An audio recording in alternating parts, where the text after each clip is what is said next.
यहाँ पर हम बात करते हैं किसके बारे में, जो नॉर्मल पावर इलेक्ट्रॉनिक्स से रिलेटेड क्वेश्चन है उनके बारे में बात करते हैं। बेसिक इलेक्ट्रॉनिक्स से related question. Silicon has preference in IC technology. तो सिलिकॉन को प्रीफरेंस दी जाती है आईसी टेक्नोलॉजी में, किसकी वजह से प्रीफरेंस दी जाती है? क्योंकि of the ability of nature oxide, यानी SiO2 यहाँ पर होता है, इसकी वजह से यहाँ पर प्रीफरेंस है, इसको सिलिकॉन को दी जाती है। Silicon has preference in IC technology because of the ability of nature oxide SiO2। The potential barrier existing across PN junction. तो पीएन जंक्शन के अक्रॉस जो पोटेंशियल बैरियर होता है उसके बारे में पूछा गया है कि potential barrier across existing across PN junction. तो पोटेंशियल बैरियर क्या करेगा? Prevent the flow of majority carrier. तो मेजॉरिटी कैरियर का जो फ्लो है उसको यहाँ पर ही रोकने का काम करेगा। Which semiconductor device behave like 2SCR। तो 2SCR की तरह कौन काम करता है? ट्राइक यहाँ पर काम करता है। सेमीकंडक्टर दी रजिस्टिविटी, कंडक्टर में जो रजिस्टिविटी है किस पर डिपेंड करती है? ये टेम्परेचर पर डिपेंड करती है। इसके अंदर सेमीकंडक्टर के अंदर रहेगी।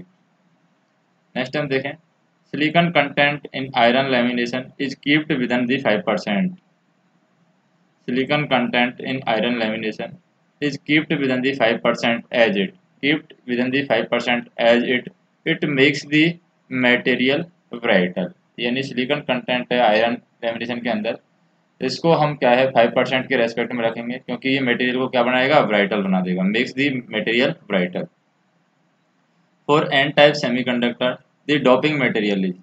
तो एन टाइप सेमीकंडक्टर के लिए जो डोपिंग मटेरियल है वो क्या है? एन टाइप सेमीकंडक्टर के लिए डोपिंग मटेरियल है पेंटावलिएंट। ये एन टाइप सेमीकंडक्टर के लिए डोपिंग मटेरियल है। नेक्स्ट हम बात करें,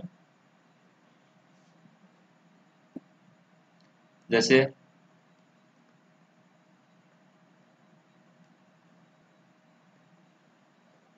7 नंबर क्वेश्चन हम देखें यहाँ पर क्या दिया हुआ है? Under thermal equilibrium the pure semiconductor the ratio of number of holes to the number of conduction electron. तो थर्मल इक्विलिब्रियम में हमें याद करना है, under thermal equilibrium the pure semiconductor is the ratio of number of holes to the number of conduction electron. Number of holes और number of conduction electron के according बात करें तो ये क्या होगा? ये 1 होगा। The under the thermal equilibrium the pure semiconductor the ratio of number of holes to number of conduction electron is 1। Which of the following material is a semiconductor. तो कौन सा मटेरियल है यहाँ पर जो कि सेमीकंडक्टर होगा? तो यहाँ पर हम बात करें सेलेनियम है, सेलेनियम क्या होगा? सेमीकंडक्टर होगा। नेक्स्ट देखें, जैसे कि हमें एल्युमिनियम नेग्लिजिबली स्मॉल दे रखा है, मैग्नीन है, कार्बन हम दे रखा है। हमें यहाँ पर याद करना है टेम्परेचर कोएफिशिएंट ऑफ रेजिस्टेंस दे रखा है और हमें आंसर इसमें सिलेक्ट करना है। तो टेम्परेचर कोएफिशिएंट ऑफ रेजिस्टेंस दे रखा है, आंसर सिलेक्ट करना है। तो कैसे सिलेक्ट करेंगे? यहाँ पर आंसर सेलेक्ट करने के लिए जैसे कि एल्युमिनियम है, एल्युमिनियम का टेम्परेचर कोएफिशिएंट ऑफ रेजिस्टेंस कैसा होता है? तो एल्युमिनियम का होता है positive temperature coefficient of resistance. फिर बात करते हैं हम मैग्नीन की। मैग्नीन का टेम्परेचर कोएफिशिएंट ऑफ रेजिस्टेंस क्या होता है? मैग्नीन का टेम्परेचर कोएफिशिएंट ऑफ रेजिस्टेंस होता है नेग्लिजिबली स्मॉल होता है मैग्नीन का। और कार्बन की बात करते हैं, कार्बन का टेम्परेचर कोएफिशिएंट ऑफ रेजिस्टेंस क्या होता है? तो कार्बन की बात करें तो इसका कार्बन का होता है नेगेटिव। नेक्स्ट हम बात करें the temperature coefficient of intrinsic semiconductor. तो इंट्रिंसिक सेमीकंडक्टर का जो टेम्परेचर कोफिशिएंट होता है वो क्या होता है? वो नेगेटिव होता है, negative and large. PN junction की बात करें, पीएन जंक्शन क्या होता है? PN junction is a rectifier. तो पीएन जंक्शन क्या काम करेगा? रेक्टिफायर का काम करेगा। In the full wave rectifier circuit shown in the figure, the diode that conduct when positive half wave of AC signal applied are। तो full wave rectifier circuit का हमें दे रखा है फिगर के अंदर, the diode that conduct when positive half wave of AC signal applied. तो positive half wave का AC signal apply किया जाएगा तो डायोड किस तरीके से यहाँ पर काम करेगा? तो डायोड यहाँ पर जो काम करेगा वो जैसे D1 डायोड है पॉजिटिव हाफ वेव के लिए, क्योंकि ये पॉजिटिव होगा तो ये D1 काम करेगा, और इधर ये नेगेटिव आएगा तो नेगेटिव में ये वाला D2 काम करेगा। तो D1 D2 यहाँ पर पॉजिटिव हाफ के लिए काम करेगा। नेक्स्ट बात करें हम, जैसे यहाँ पे आ जाते हैं the amount of AC content present in DC output of rectifier. तो डीसी आउटपुट होता है रेक्टिफायर का, उसमें एसी का कंटेंट कितना होता है? तो एसी के कंटेंट की बात करें तो ये रिपल फैक्टर कहलाता है। Ripple factor equal to RMS value of AC component of output divide by average और DC component of the output, वो कहलाता है हमारा रिपल फैक्टर। नेक्स्ट हम देखें, जैसे एक डायोड है, फॉरवर्डिंग वाइस में यहाँ पर लगाया गया है। Observe the given figure, if the diode is in ideal diode, अगर डायोड को यहाँ पर आइडियल डायोड लगा दिया है, then what are the value of ID and VD respectively. तो ID और VD की वैल्यू क्या होगी, तो ID की वैल्यू यहाँ पर क्या होगी, VD की वैल्यू क्या होगी। अगर हम बात करें, ये डायोड को आइडियल डायोड को लगा दिया है, यहाँ पर 20 वोल्ट है हमें मिल रहा है, तो डायोड फॉरवर्ड वाइज के कंडीशन में तो VD की वैल्यू यानी कि वोल्टेज तो यहाँ पर कुछ होगा नहीं, डायरेक्ट करंट फ्लो हो जाएगी। तो करंट की वैल्यू हम निकाल लेते हैं 20 डिवाइड बाई 100 ओम, तो ये क्या आ जाएगी 0.2, तो 0.2 एम्पियर तो करंट होगी, और डायोड के अक्रॉस वोल्टेज क्या होगा, जीरो होगा, क्योंकि फॉरवर्ड वाइज में है। Diode appear as in forward region its characteristics, तो जब इसको फॉरवर्ड रीजन में लगाया जाता है डायोड को, तो ये किस तरीके का काम करता है, तो ऑन स्विच की तरह ये काम करता है। डायोड किस तरीके से काम करेगा, ऑन स्विच की तरह काम करेगा। नेक्स्ट हम देखें, जैसे यहाँ पर दिया हुआ है IDC in a full wave rectifier, तो IDC फुल वेव रेक्टिफायर के अंदर क्या होती है, फुल वेव रेक्टिफायर के अंदर हमें वेव फॉर्म इस तरीके से मिलती है, तो यानी पाई से 2 पाई तक हमें वेव फॉर्म मिलती है। तो हम कह सकते हैं IDC की वैल्यू आई एवरेज वैल्यू होगी, और ये होगी 2 डिवाइड बाई पाई IM, ये हमारी IDC की वैल्यू होती है फुल वेव रेक्टिफायर के अंदर। तो 2 डिवाइड बाई पाई IM कौन सा ऑप्शन होगा, ये वाला। नेक्स्ट हम देखें, the reverse wise characteristics of semiconductor diode, तो सेमीकंडक्टर डायोड का जो रिवर्स वाइज कैरेक्टरिस्टिक्स है वो इस तरीके से दिखाई जाएगी, तो ये यहाँ पर सही है, यानी कि वी वाला ऑप्शन यहाँ पर सही है। सेमीकंडक्टर डायोड का रिवर्स में दिखाया जाता है, फॉरवर्ड में कैसे दिखाते हैं, फॉरवर्ड में इस तरीके से दिखाते हैं, फॉरवर्ड में ये ऊपर की साइड चला जाएगा। नेक्स्ट हम देखें, जैसे क्वेश्चन दिया हुआ है, यहाँ पर हम जाएं,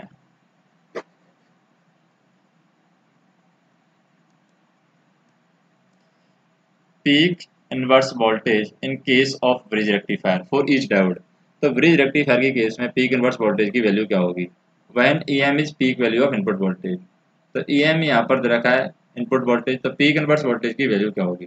पीक इनवर्स वोल्टेज की वैल्यू निकालते हैं, तो ये क्या होती है, EM होती है। Peak inverse voltage in bridge rectifier for each diode is EM।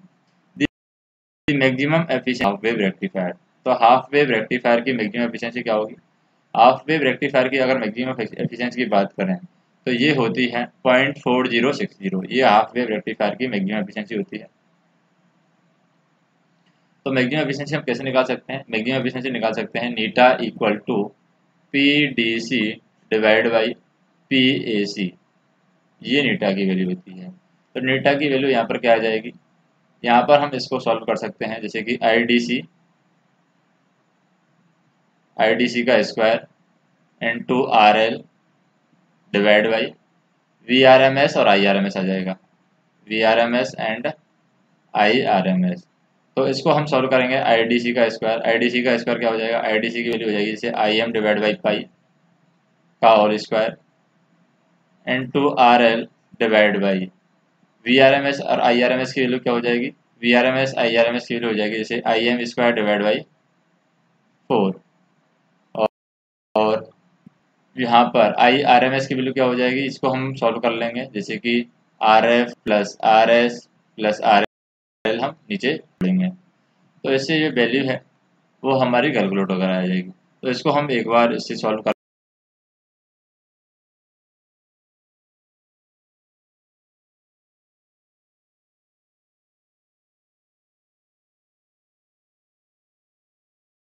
लेते हैं कंप्लीट। तो maximum efficiency of half wave rectifier निकालना, तो पहली बात तो एफिशिएंसी का फार्मूला जो होता है हमारे पास में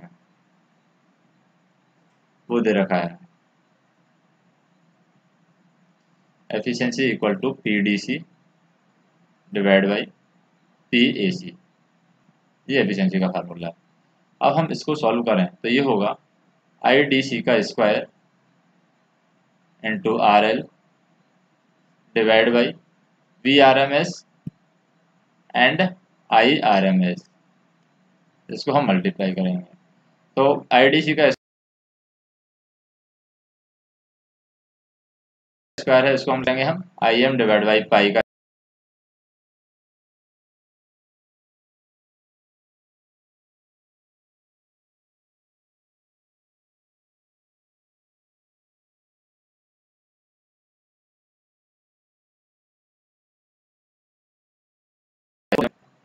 ये are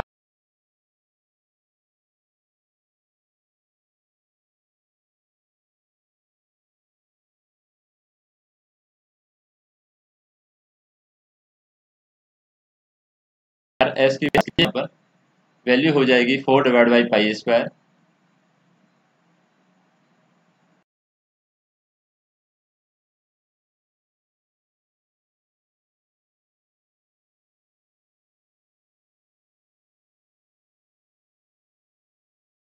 four divide plus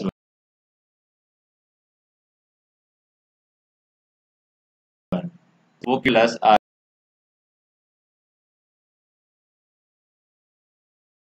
S से ग्रेटर। अकॉर्डिंग हम एफिशिएंसी को सॉल्व करेंगे, यानी एफिशिएंसी हमारी हो जाएगी यहाँ पर 4 डिवाइड बाई 67 आ जाएगी।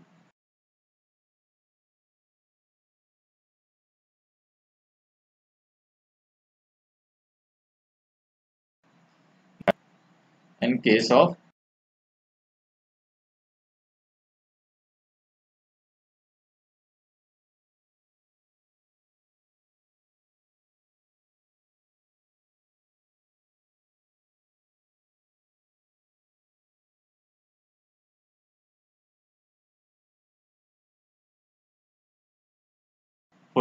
सीट आ जाएगी। तो यहाँ पर हम बात करें इन केस, तो फुल वेव रेक्टिफायर के बारे में बात करते हैं।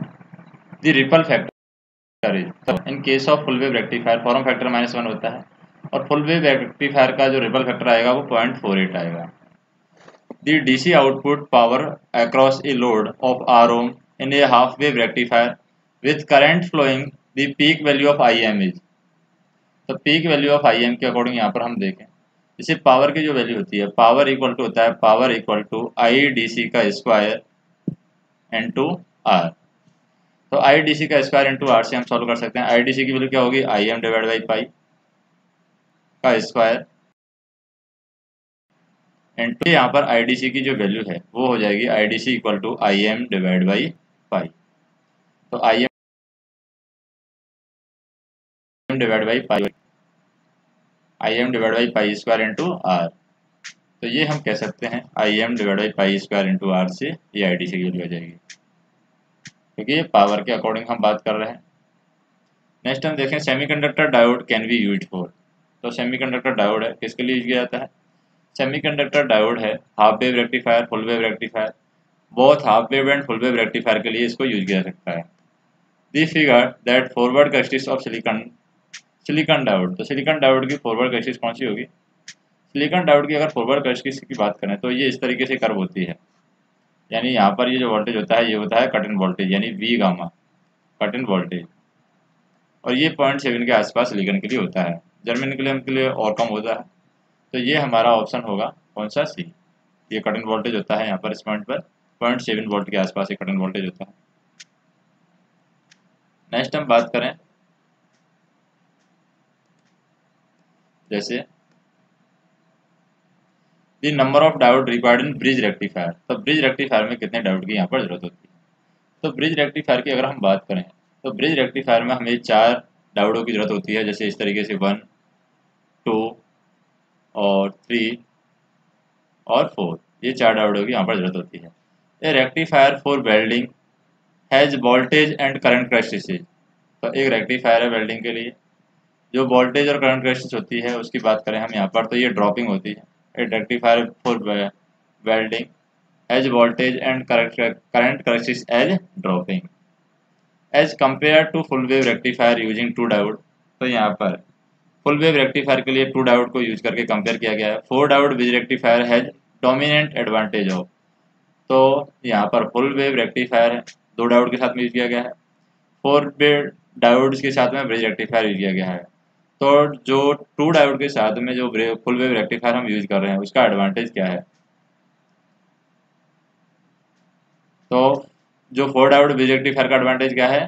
फुल वेव रेक्टिफायर दोनों ही हैं यहाँ पर, लेकिन एक टू डायोड वाला है, एक फोर डायोड वाला है। तो फोर डायोड वाले का एडवांटेज क्या है? फोर डायोड वाले का एडवांटेज ये है कि lower peak inverse voltage requirement, यानी कि पीक इनवर्स वोल्टेज की वैल्यू ब्रिज रेक्टिफायर के अंदर कम होती है। The average voltage at output of F W R, यानी कि फुल वेव रेक्टिफायर पर आउटपुट वोल्टेज पर एवरेज वोल्टेज की वैल्यू क्या होती है? तो एवरेज वोल्टेज की बात करें यहाँ पर तो 2 डिवाइड बाई पाई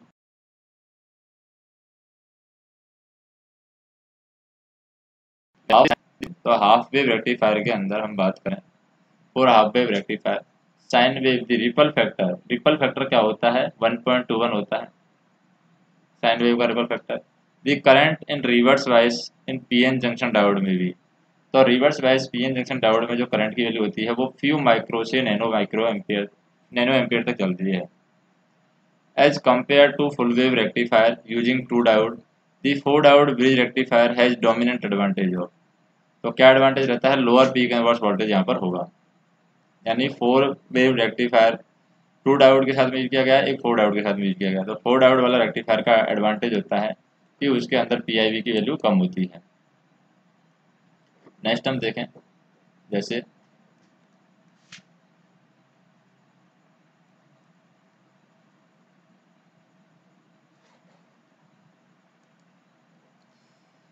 ये क्वेश्चन है,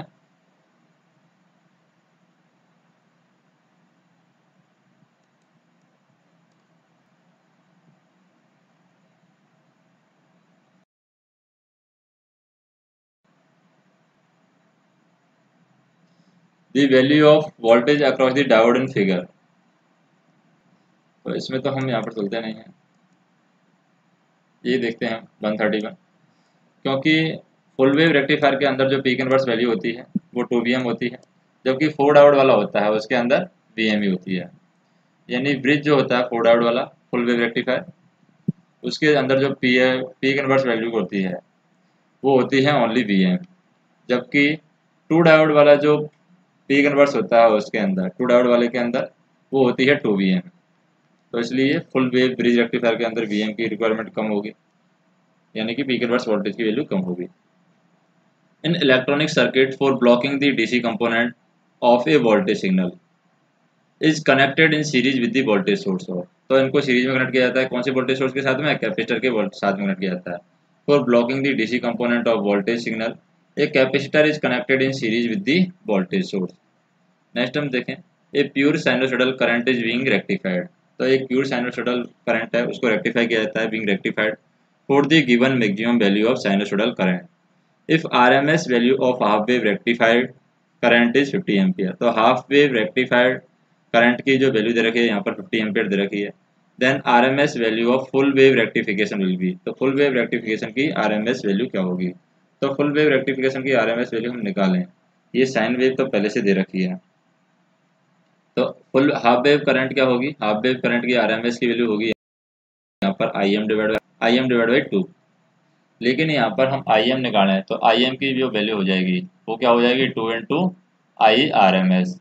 अब I RMS हम निकाल सकते हैं, 2 × I RMS की वैल्यू कितनी तरह की यहाँ पर 50 एम्पियर, तो ये आ जाएगी आई एम की वैल्यू 100 एम्पियर। अब फुल वेव करंट की बात करें, फुल वेव रेक्टिफायर करंट की बात करें, तो फुल वेव रेक्टिफायर करंट के अंदर क्या होगा? फुल वेव रेक्टिफायर करंट के अंदर I RMS की वैल्यू होती है IM/√2। अब इसको हम क्या कर सकते हैं, आई एम की वैल्यू 100 है, 100/√2, तो ये हो जाएगा 70.71, तो 70.71 हमारा आंसर आ जाएगा। तो ये हमारी फुल वेव के लिए करंट की वैल्यू हो जाएगी। नेक्स्ट हम देखें, in rectifier circuit the primary function of filter, तो फिल्टर का प्राइमरी फंक्शन क्या होता है? रेक्टिफायर सर्किट के अंदर प्राइमरी फंक्शन होता है फिल्टर का remove the ripple from rectified output, तो रिपल को रेक्टिफाइड आउटपुट से हम क्या कर देंगे? रिमूव कर देंगे। In the figure D is the ideal diode, figure के अंदर डी है यहाँ पर जो आइडियल डायोड की तरह काम करेगा, D is the ideal diode. If the RMS value of input voltage is 50 volt, तो आरएमएस वैल्यू यहाँ पर किसकी दे रखी है? इसकी कितनी दे रखी है? 50 वोल्ट दे रखी है आरएमएस वैल्यू। देन दी आरएमएस करंट थ्रू 100 ओम, 100 ओम के थ्रू करंट की वैल्यू क्या होगी? तो यहाँ पर हम देखें output will be rectified half wave, तो आउटपुट अगर रेक्टिफाइड हाफ वेव होगा तो आई आर एम एस की वैल्यू हम निकाल सकते हैं। आई आर एम एस की वैल्यू क्या होती है, I M divide by two, V M की वैल्यू हम निकाल सकते हैं कि V R M S into root two होगी। तो ये बी आर एम एस की वैल्यू कितनी दे रखी है, 50 इंटू रूट टू, तो ये हो जाएगी बी एम की वैल्यू। अब आई एम की वैल्यू हमें दे रखी है, आई एम की वैल्यू क्या होती है, V M divide by R, सकते हैं आई एम की वैल्यू बी एम का हो गया 50 रूट टू।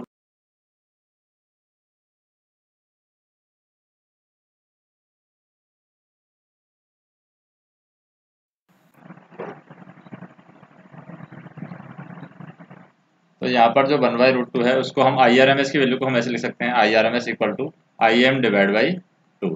तो ये हो जाएगा I M divide by two, यानी 1/√2 हो जाएगा, और 1/√2 से हम इसको कैलकुलेट कर लेंगे। यहाँ पर आई आर एम एस की वैल्यू निकाल सकते हैं, आई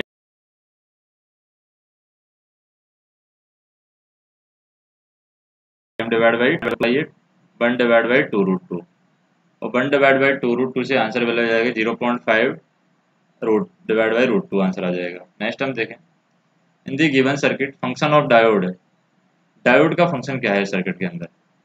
तो डायोड के फंक्शन की बात करें यहाँ पर, तो ये क्या काम करेगा, तो डायोड है यहाँ पर जो फंक्शन होगा इसका, ये फॉरवर्ड वाइज में चला जाएगा। तो डायोड का फंक्शन क्या है, उसका वर्क हम देखें कि डायोड का फंक्शन क्या होगा। तो यहाँ पर जैसे ऑप्शन दिए हुए हैं, डायोड का फंक्शन क्या होगा, to protect the base emitter junction, base emitter junction को प्रोटेक्ट करना यहाँ पर डायोड का काम होगा। The value of voltage across the diode in given figure, तो फिगर दिया हुआ है, इसमें वोल्टेज की वैल्यू निकालनी है डायोड के अक्रॉस। 8 वोल्ट यहाँ पर दिया हुआ है, आर और आर है यहाँ पर, तो ये क्या हो जाएगा, रिवर्स वाइज में हो जाएगा, रिवर्स वाइज में यानी ओपन। तो 8 वोल्ट पूरा यहाँ पर रिप्रेजेंट हो सकता है, तो हम ये कह सकते हैं कि पूरा 8 वोल्ट यहाँ पर शो हो जाएगा, क्योंकि whole voltage across the diode, because there is no current in the circuit as diode is reverse bias, क्योंकि डायोड यहाँ पर रिवर्स वाइज में है, और डायोड रिवर्स वाइज में है तो कोई भी करंट यहाँ पर फ्लो नहीं करेगी। नेक्स्ट हम बात करें, जैसे transistor can be made to operate as a switch by operating it with और फॉलोइंग द रीजन। तो ट्रांजिस्टर को अगर स्विच की तरह बनाना है तो हमें किस तरीके से इसको रीजन में ऑपरेट करना पड़ेगा। ट्रांजिस्टर को अगर स्विच की तरह काम में लेना है तो हमें सेचुरेशन रीजन में काम लेना पड़ेगा और कट ऑफ रीजन में काम लेना पड़ेगा। सेचुरेशन रीजन में ये ऑन स्विच की तरह काम करेगा ट्रांजिस्टर, कट ऑफ रीजन में है ये ऑफ स्विच की तरह काम करेगा। 4 option are given below, identified the correct relation. तो करेक्ट रिलेशन हम आइडेंटिफाई करें तो क्या होगा, जैसे जो इमीटर करंट होती है, वो इमीटर करंट होती है I A equal to I C plus I V, ये होती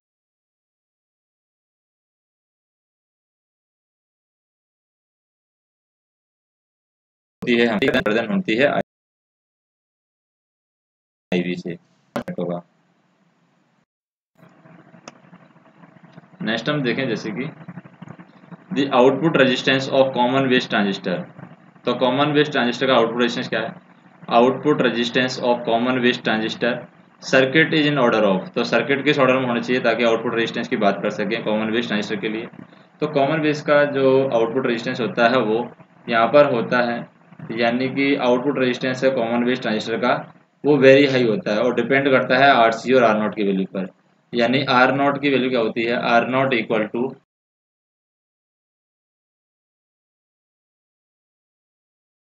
आर सी प्लस के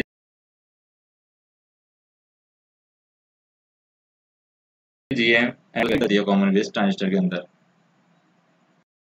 transistor its collector should be, proper operation of transistor क्या होगा, तो प्रॉपर ऑपरेशन जब ट्रांजिस्टर का किया जाता है तो कलेक्टर के अंदर क्या होगा।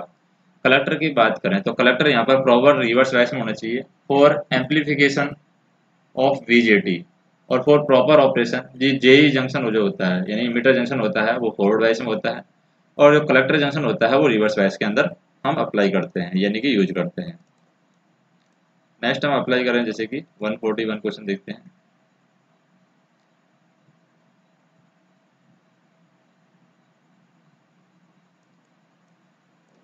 जैसे what is the characteristics of common collector configuration amplifier with respect to the input and output impedance. तो with respect to input and output impedance के रेस्पेक्ट हमें देखना है what is the characteristics of common collector configuration. तो common collector configuration की characteristics क्या है, high input and low output impedance इसकी होती है। A common collector transistor the input resistance is high, यानी कि कॉमन कलेक्टर में क्या होता है, इनपुट रेजिस्टेंस की वैल्यू क्या होती है, हाई होती है। Input resistance is high and output resistance is low, output resistance की वैल्यू क्या होती है, लो होती है। So it is used for impedance matching. तो कॉमन कलेक्टर को हम कहाँ पर यूज करते हैं, इम्पीडेंस मैचिंग में हम यूज करते हैं।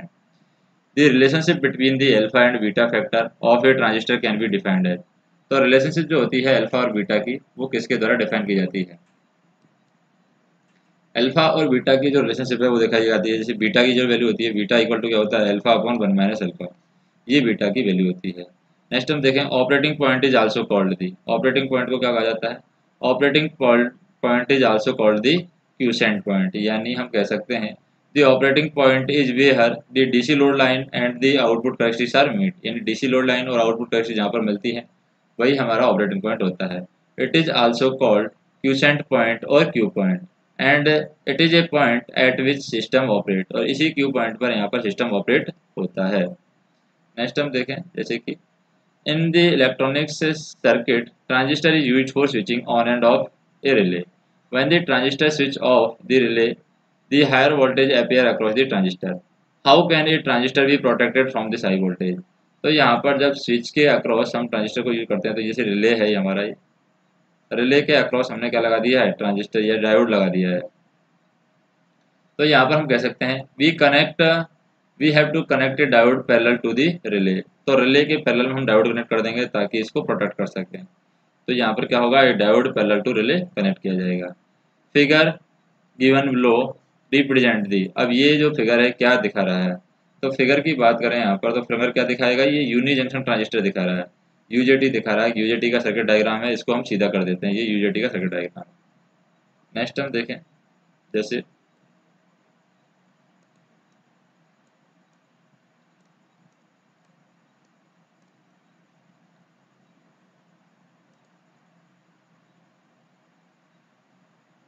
to eliminate the crossover distortion, the transistor are given at their bases। तो हमें क्या करना है, क्रॉस ओवर डिस्टोरेशन को एलिमिनेट करना है। तो ट्रांजिस्टर का बेस की क्या दी जाएगी, अगर हमें क्रॉस ओवर डिस्टोरेशन को रिड्यूस करना है या कम करना है, तो स्मॉल फॉरवर्ड वाइस यहाँ पर दी जाएगी। To eliminate the cross over distortion the transistor are given at their base that is small forward bias. The gain of common emitter amplifier is highest at. तो गेन जो होता है common emitter amplifier का, वो highest किस पर होता है, वो होता है मिड फ्रीक्वेंसीज पर, ये हाईएस्ट होता है। The gain of common emitter amplifier is highest at mid frequency. Common emitter transistor circuit has. तो कॉमन इमीटर ट्रांजिस्टर सर्किट के अंदर क्या होगा, common emitter transistor circuit has high gain. तो इसके अंदर हाई गेन होता है कॉमन इमीटर ट्रांजिस्टर सर्किट के अंदर। The common emitter transistor have high voltage and current gain. तो पावर गेन इज हाई, तो इसमें पावर गेन भी यहाँ पर हाई होगा। The circuit that provide the best stabilization of operating point. तो एक सर्किट है जो कि यहाँ पर बेस्ट स्टेबलाइजेशन ऑपरेटिंग पॉइंट का प्रोवाइड करवाता है, तो वो सर्किट क्या कहलाएगा, कलेक्टर फीडबैक वाइज कहलाएगा। The collector feedback bias provide the best stabilization of operating point. The transistor is a combination of two PN junction. तो ट्रांजिस्टर क्या है, a transistor is a combination of two PN junction with the है। तो transistor को जब हम combination देते हैं दो पीएन जंक्शन का, तो कहाँ कहाँ पर देते हैं, जैसे पी एन पी हमने यूज किया है, तो पीएन जंक्शन कहाँ कहाँ पर बनेगा। तो इसमें हम क्या करते हैं, ट्रांजिस्टर में एन रीजन को अदर पी रीजन से कनेक्ट किया जाता है, तभी यहाँ पर जंक्शन बनता है। जैसे एन रीजन पी रीजन से कनेक्ट हो रहा है, तभी यहाँ पर जंक्शन बन रहा है। बाकी क्वेश्चन है हम नेक्स्ट वीडियो के अंदर देखेंगे।